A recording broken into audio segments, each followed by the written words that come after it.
book to the Jewish League Online. We're here at the Jewish Heart for Africa Gala in New York City. Being a light onto the nation is a difficult task. This organization is transforming the lives of hundreds of thousands of Africans utilizing Israeli technology. Let's take a closer look. So you've had a fantastic year this year. Tell us more about what you're doing. Well, first, thank you. Well, Jewish Heart for Africa has a very simple mission, is to bring Israeli technologies to African villages. And we're very pleased that this year we were able to bring solar energy to over 200,000 people. And that's not an easy task. It's not easy just to bring that. Tell us how you do it. We're very lucky to have good support from volunteers and from Jewish donors who give us money to buy Israeli technologies. And we have the support on the ground in Africa that allow us to do the work that we're doing. And we're very pleased to be able to actually literally saving people's lives with Israeli technologies. And when you think of light, we take it for granted, but these villages are dark. And as a nation of people who see a light onto a nation, how did you decide to create this organization? I got the pleasure to work for the United Nations a while ago, and I realized that Africa is really missing energy. Without energy, you cannot pump water. Without energy, you cannot store vaccines and medicine. And this is very much needed. And so with Israeli technologies and solar technologies, we are doing it. We're pumping water. We put solar panels on medical clinics and schools. And we're trying to do our best to help those very much in need. And when you look at budgets of organizations, people think this is, you need a lot of money to do this. But you're on a shoestring budget, you're achieving amazing things. How do you do it? What we do is that 100% of private donors are going to Africa.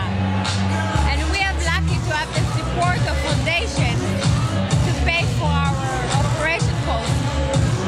But because we have so many volunteers, like you can see tonight, our operation costs are very low.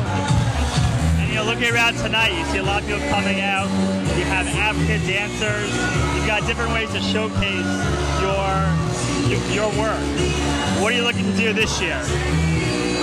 This year we hope to continue and try to do more projects and more people. And it's very much important to us to also improve the image of Israel. Can you share with us a short story of your impact, a story someone saw, how you've changed our lives? You may have seen the images on the screen of that woman who is walking. Her name is Uganda. She lives in Uganda. She used to have 5 children. 2 of them died of malaria. And those images are real. She's walking every day from her home to a place where she can get water for 47 minutes, back and forth. And she does it a couple of times a day, because that's the only place where she can get water. But we are going to change that. We're going to be pumping water, and we are going to get her and her family and all the village the clean water that they deserve. So that's a real story, and we're about to get it to them. Well, thank you so much. Good luck. So you've been involved with the organization for a number of years. Yes. Tell us why you got involved. Well, I've been involved for about 3 years. From the first time I met with Siva, I just fell in love with the organization. And this is an organization which has a direct impact on the lives of the poorest and most vulnerable Africans. And as you know, all the proceeds of our gala go directly into implementing the sustainable technologies to improve the lives of the African villages. So, and how do you see, the African villages, their perception of Israelis and their technology? Well, the Israeli technology are among the best in the world, and they are doing an excellent. They are fulfilling an excellent purpose in really improving the lives of these African villages. So I believe that apart from just connecting the Israeli technologies and African villages, we are actually improving the relation between the Israeli people and the African people. And you've gone to these villages. What can you share with us a story of an impact that you've seen? Well, first of all, when we light up the schools, for instance, education is one of the top priorities.